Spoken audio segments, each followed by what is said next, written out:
Assalamualaikum warahmatullahi wabarakatuh. Perkenalkan, saya Andini Sapitri dengan NIM B1B1211103, mahasiswi Prodi Ilmu Pemerintahan Fakultas Hukum Universitas Jambi. Di video ini, saya akan memaparkan materi mengenai kuota produksi batubara, di mana video ini bertujuan untuk memenuhi tugas ujian akhir semester mata kuliah pemerintahan daerah yang diampu oleh Bapak Alfa Beriansa, SIP MIP, dengan jadwal hari Jumat jam 9.30 sampai jam 12 di ruang 6. Baik, langsung saja. Latar belakang. Kota batubara di Jambi selalu menjadi perhatian utama dari masyarakat lokal dan nasional.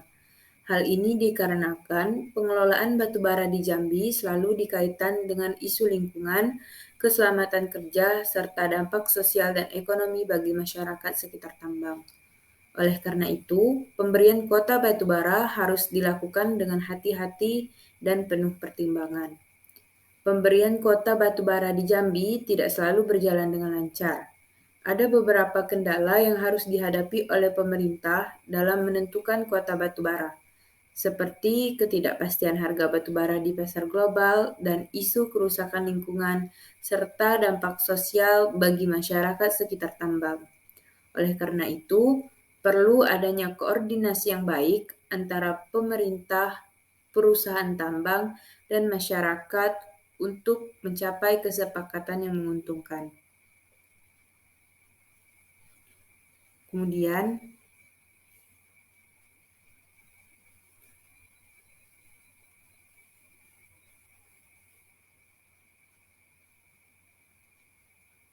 dalam rangka meningkatkan pengelolaan batubara berkelanjutan di Jambi, pemerintah terus memperkuat pengawasan dan pengendalian atas aktivitas tambang. Selain itu, pemerintah juga mendorong perusahaan tambang untuk melakukan pemberdayaan masyarakat dan memperhatikan aspek lingkungan dan keselamatan kerja dalam setiap kegiatan operasional.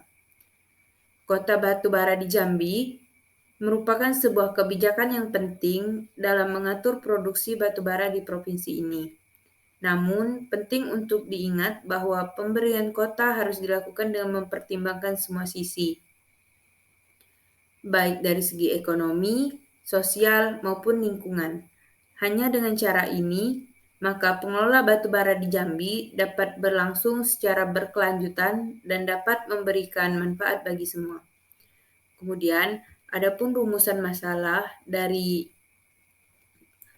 laporan kami, yaitu yang pertama, bagaimana kuota produksi batubara di Provinsi Jambi. Kemudian yang kedua, bagaimana kerangka hukum dan regulasi terkait pengaturan kuota batubara di Provinsi Jambi. Dan yang ketiga, apakah benar pernyataan dari Gubernur Jambi mengenai kuota produksi batubara merupakan kebijakan dari Dinas Energi dan Sumber Daya Mineral atau SDM. Adapun tujuan dari kegiatan kuliah lapang kami adalah yang pertama, untuk mengetahui kuota produksi batubara di Provinsi Jambi.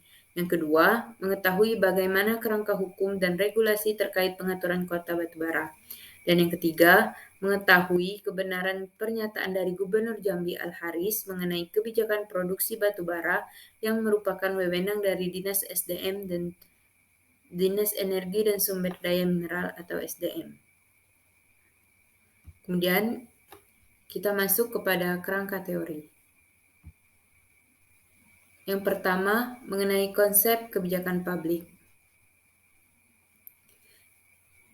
Teori kebijakan publik merujuk pada kumpulan konsep, metode, dan pendekatan yang digunakan untuk memahami dan menganalisis proses pembuatan kebijakan publik.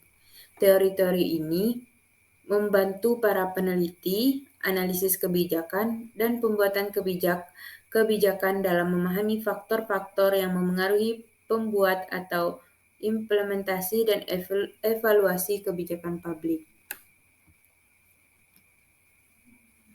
Adapun beberapa teori utama dalam kebijakan publik. Yang pertama, teori rasionalitas terbatas.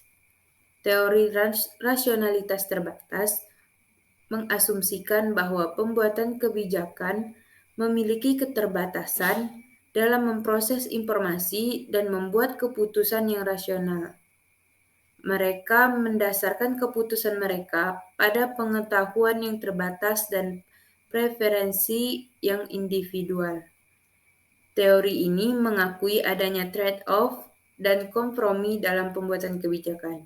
Kemudian yang kedua ada teori kelompok bunga api. Menurut teori ini, ia berpendapat bahwa kebijakan publik seringkali dibentuk oleh kelompok kepentingan yang kuat yang memiliki kemampuan untuk mempengaruhi pembuatan kebijakan.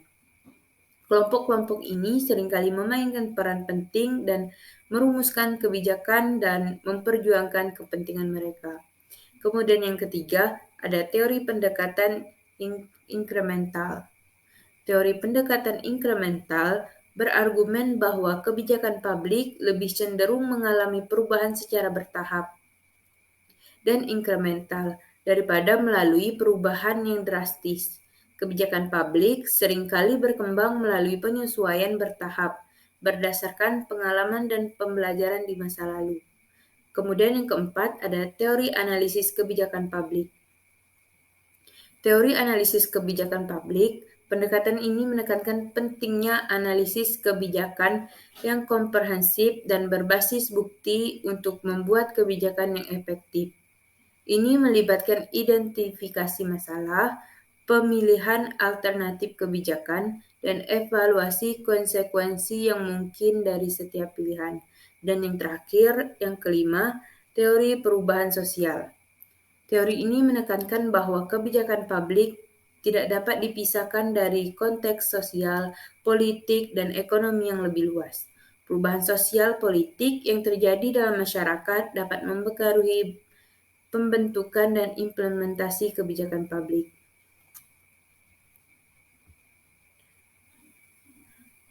Anderson dalam Agustino 2017 mendefinisikan kebijakan publik sebagai serangkaian kebijakan yang mempunyai tujuan tertentu yang diikuti dan dilaksanakan oleh seorang atau sekelompok aktor yang berhubungan dengan permasalahan atau sesuatu hal yang diperhatikan.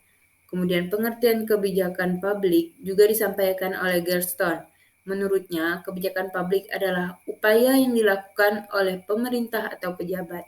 Upaya tersebut dilakukan dalam setiap tingkatan pemerintah yang bertujuan untuk memecahkan masalah publik. Proses penentuan pada sebuah kebijakan publik mencakup 5 tahapan, yaitu mengidentifikasi sebuah isu kebijakan publik, mengembangkan proposal kebijakan publik, melakukan advokasi kebijakan publik, melaksanakan kebijakan publik, dan mengevaluasi kebijakan yang dilaksanakan. Kemudian, menurut Thomas Erdai, kebijakan publik adalah is whatever government could choose to do or not to do. Atau yang berarti, apapun yang dipilih oleh pemerintah untuk dilakukan atau tidak dilakukan. Pengertian tersebut menekankan bahwa kebijakan publik adalah hal-hal mengenai perwujudan atau tindakan. Kebijakan publik bukanlah pernyataan sebuah keinginan dari pejabat atau pemerintah semata. Kemudian, kerangka teori yang kedua adalah regulasi kebijakan publik. Regulasi kebijakan publik merujuk pada proses pembuatan dan pelaksanaan aturan atau kebijakan pemerintah yang bertujuan untuk mengatur perilaku individu, organisasi, atau sektor tertentu dalam masyarakat. Teori tentang regulasi kebijakan mencoba untuk menjelaskan mengapa dan bagaimana pemerintah mengintervensi dalam kegiatan ekonomi dan sosial, serta dampaknya terhadap masyarakat. Beberapa teori yang relevan dalam konteks regulasi kebijakan. Yang pertama, teori ekonomi neoklasik. Teori ini berpendapat bahwa regulasi kebijakan diperlukan ada kegagalan pasar yang yaitu situasi di mana pasar tidak mampu mengalokasikan sumber daya secara efisien. Kegagalan pasar dapat terjadi karena adanya monopoli, informasi asimetris, eksternalitas, atau ketidakcukupan pesaing. Regulasi dianggap sebagai sarana untuk mengurangi ketidaksempurnaan pasar dan meningkatkan efisiensi ekonomi. Kemudian kedua, teori keagenan. Teori ini menekankan pada hubungan antara pemilik dan agen yang bekerja atas nama mereka. Ketika agen memiliki kepentingan pribadi yang tidak sejalan dengan pemilik, dapat terjadi kesenjangan informasi dan konflik kepentingan. Regulasi kebijakan dianggap sebagai alat untuk mengurangi risiko moral dan masalah keagenan dengan membatasi perilaku agen dan menyediakan insentif yang sesuai. Kemudian ada teori kepentingan kelompok. Menurut teori ini, regulasi kebijakan seringkali merupakan hasil dari interaksi antara berbagai kelompok kepentingan yang berjuang untuk mempengaruhi proses pembuatan kebijakan. Yang keempat, teori kepatuhan hukum. Teori ini berfokus pada faktor-faktor yang mempengaruhi kepatuhan individu atau organisasi terhadap regulasi. Dan yang kelima, teori pilihan publik, di mana teori ini mempertimbangkan dinamika politik dalam pembuatan kebijakan publik. Kemudian, masuk kepada konsep kuota produksi batubara. Konsep kuota produksi batubara mengacu pada pembuatan jumlah batubara yang dapat diproduksi oleh suatu perusahaan atau negara dalam jangka waktu tertentu. Kuota produksi batubara umumnya ditetapkan oleh pemerintah atau lembaga yang berwenang dalam mengatur industri pertambangan. Pemberian kuota produksi batubara bertujuan untuk mengatur pasokan batubara di pasar, mengendalikan harga, dan menjaga keseimbangan antar penawaran dan permintaan. Kuota produksi batubara juga dapat digunakan sebagai alat untuk mengatur keberlanjutan lingkungan, mengendalikan emisi gas dan rumah kaca, dan mempromosikan transisi ke sumber energi yang lebih bersih. Pemerintah atau lembaga yang bertanggung jawab biasanya menetapkan kuota produksi batubara berdasarkan pertimbangan ekonomi, lingkungan, dan kepentingan strategis negara. Mereka mungkin mempertimbangkan faktor-faktor seperti permintaan domestik dan internasional, cadangan batubara yang tersedia, kapasitas produksi perusahaan, serta dampak sosial lingkungan yang diakibatkan oleh aktivitas pertambangan. Kemudian kita masuk kepada pembahasan. Yang pertama, pengaturan produksi kuota batubara di Provinsi Jambi. Pengaturan kuota produksi batubara di Provinsi Jambi sama seperti di wilayah lainnya di Indonesia, didasarkan pada peraturan dan kebijakan yang dikeluarkan oleh pemerintah pusat dan otoritas terkait. Kemudian, adapun beberapa aspek pengaturan produksi batubara di Provinsi Jambi. Yang pertama, izin pertambangan. Untuk melakukan kegiatan pertambangan batubara di Provinsi Jambi, perusahaan pertambangan harus memperoleh izin pertambangan dari pemerintah. Izin ini diberikan oleh Kementerian Energi dan Sumber Daya Mineral atau SDM Republik Indonesia. Izin ini mencakup perizinan eksplorasi, penambangan, dan pengangkutan batubara. Kemudian ada wilayah pertambangan. Pemerintah menetapkan wilayah-wilayah yang dapat digunakan untuk pertambangan batubara. Di Provinsi Jambi terdapat sejumlah wilayah yang ditetapkan sebagai kawasan pertambangan batubara dan perusahaan tambang harus beroperasi di wilayah tersebut sesuai dengan ketentuan yang berlaku. Kemudian yang ketiga, kuota produksi. Pemerintah mengatur kuota produksi batubara untuk setiap perusahaan tambang. Kuota ini ditentukan berdasarkan pertimbangan aspek lingkungan, berkelanjutan sumber daya, dan kebutuhan dalam negeri. Kuota produksi dapat berubah setiap tahun dan perusahaan harus mematuhi batasnya. Kemudian, pajak dan royalti.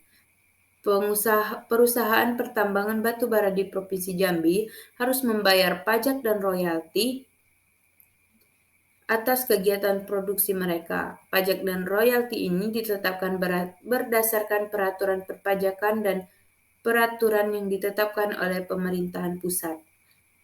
Kemudian, yang kelima, aspek lingkungan. Perusahaan pertambangan batu bara di Provinsi Jambi wajib mematuhi peraturan perlindungan lingkungan yang ditetapkan oleh pemerintah. Mereka harus mengikuti prosedur pengolahan limbah, pemantauan kualitas udara dan air, serta melaksanakan upaya-upaya mitigasi dampak lingkungan yang ditimbulkan oleh kegiatan pertambangan. Dan yang terakhir, pengawasan dan penegakan hukum. Pemerintah Provinsi Jambi bersama dengan instansi terkait seperti Kementerian SDM dan Badan Geologi melakukan pengawasan dan penegakan hukum terhadap kegiatan produksi batu bara. Ini bertujuan untuk memastikan bahwa perusahaan-perusahaan tambang tidak mematuhi peraturan yang berlaku dan menjaga keberlanjutan produksi batu bara yang berkelanjutan. Kemudian, masuk ke materi yang kedua, yaitu kerangka hukum terkait pengaturan kota produksi batu bara di Provinsi Jambi. Yang pertama, dari Menteri Energi Sumber Daya Mineral atau SDM. Keputusan Menteri Energi dan Sumber Daya Mineral Republik Indonesia nomor 139/HK02/MB/2021 tentang pemenuhan kebutuhan batu bara dalam negeri. Untuk melaksanakan pemenuhan kebutuhan batu bara dalam negeri tahun 2021 ditetapkan 1. Jumlah produksi batu bara sebesar 550 juta ton. Dan yang kedua, tambahan jumlah produksi batu bara sebesar 75 juta ton untuk penjualan ke luar negeri, sehingga jumlah produksi batu bara tahun 2021 sebesar 625 juta ton. Sebagai dampak pandemi coronavirus disease 2019 atau COVID-19 yang mengakibatkan penurunan keekonomian pertambangan secara global, serta tidak dikenakan kewajiban persentase penjualan batu bara untuk kebutuhan dalam negeri. Kemudian, yang kedua, peraturan menurut pemerintah Provinsi Jambi. Dikutip dari statement yang disampaikan Gubernur Jambi Al-Haris di akun Instagramnya bahwa pemerintah pusat tidak memiliki wewenang terhadap kota produksi batu bara di Provinsi Jambi. Ia menegaskan bahwa wewenang kota batu bara merupakan wewenang dari Kementerian Energi Sumber Daya Mineral atau SDM. Prinsipnya kami siap mengurai macet itu walau dengan kondisi yang ada. Kewenangan kami juga terbatas sebagai gubernur. Ketika pemilik izin usaha pertambangan membangkang tidak patuh, kelemahan kami adalah tidak bisa memberi sanksi bagi mereka karena izin semua pengawasan kuota di Kementerian SDM. Itu kelemahan kami. Pemerintah Indonesia memiliki peran penting dalam menetapkan kuota produksi batu bara di Provinsi Jambi, seperti di provinsi lainnya di Indonesia. Penetapan kuota produksi batu bara ini bertujuan untuk mengatur dan mengendalikan produksi batu bara dalam negeri agar sejalan dengan kebijakan pemerintahan.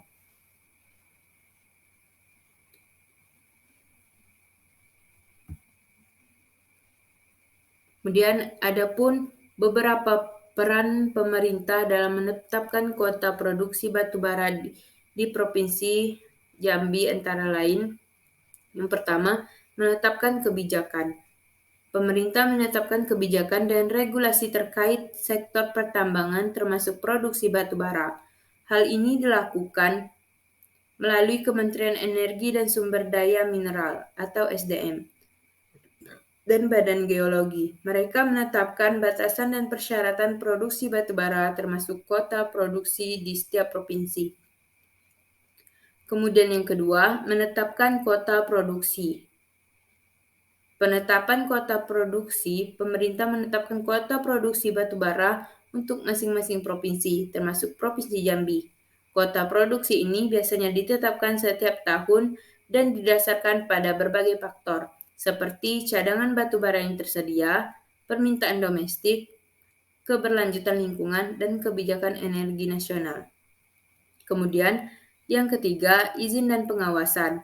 Izin dan pengawasan, pemerintah mengeluarkan izin tambang kepada perusahaan batu bara yang memenuhi persyaratan. Izin mencakup persetujuan produksi dan pengawasan terhadap aktivitas tambang untuk memastikan kepatuhan terhadap peraturan yang telah ditetapkan. Pemerintah juga melakukan pengawasan terhadap produksi batu bara untuk memastikan kuota produksi tidak melampaui batas yang ditetapkan. Kemudian yang keempat, evaluasi dan pengendalian. Pemerintah melakukan evaluasi terhadap kinerja perusahaan tambang batu bara dalam mencapai kuota produksi yang ditetapkan.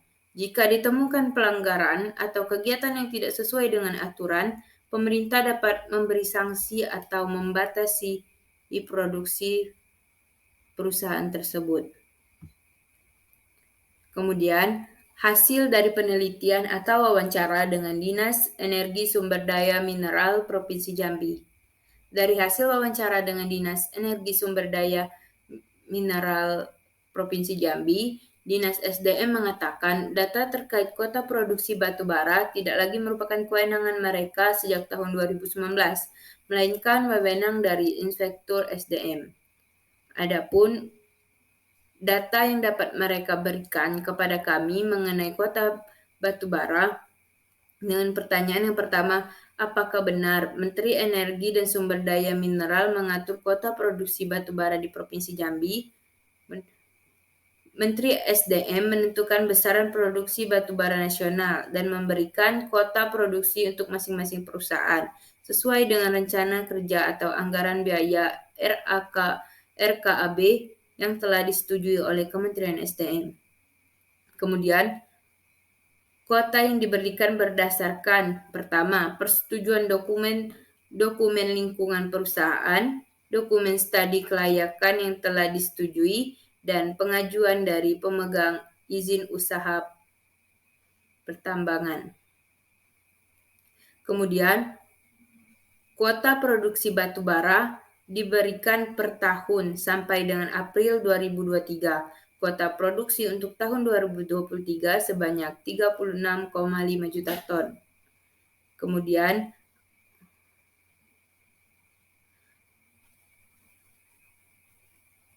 Undang-Undang Peraturan Menteri atau Peraturan Pemerintah Daerah yang mengatur tentang kuota produksi batu bara di Provinsi Jambi, yaitu di Undang-Undang Nomor 3 Tahun 2020, perubahan dari UU Nomor 4 Tahun 2009, kemudian ada Peraturan Pemerintah Nomor 96 Tahun 2001, dan Peraturan Menteri SDM Nomor 7 Tahun 2020. Kemudian ketersediaan batu bara di Provinsi Jambi, yaitu dapat dilihat pada website gor5.sdm.go.id. Kemudian, kuota produksi batu bara dapat berubah ketika pemegang izin usaha tambangan mengajukan revisi RKAB. Revisi RKAB dapat dilakukan paling cepat April dan paling lambat 31 Juli pada tahun yang berjalan.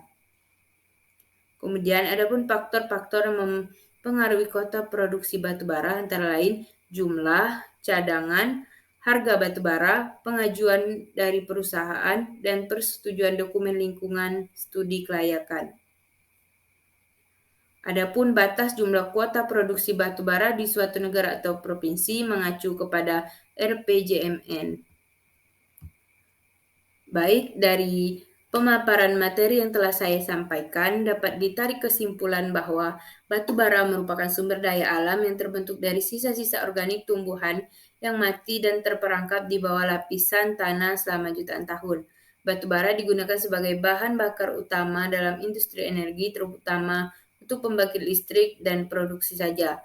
Pengaturan produksi batu bara melibatkan berbagai kebijakan dan peraturan yang ditetapkan oleh pemerintah atau badan regulasi terkait untuk mengendalikan produksi eksploitasi batu bara. Tujuan dari pengaturan ini untuk menjaga keseimbangan antara kebutuhan energi dalam negeri, kelestarian lingkungan, dan pemanfaatan sumber daya alam.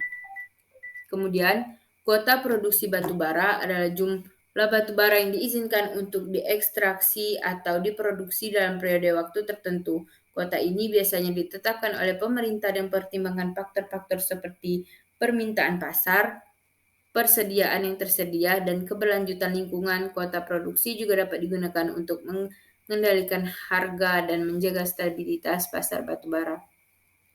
Baik, mungkin hanya ini yang dapat saya sampaikan. Lebih dan kurangnya saya mohon maaf dan saya akhiri. Wabillahi taufiq wal hidayah. Wassalamualaikum warahmatullahi wabarakatuh.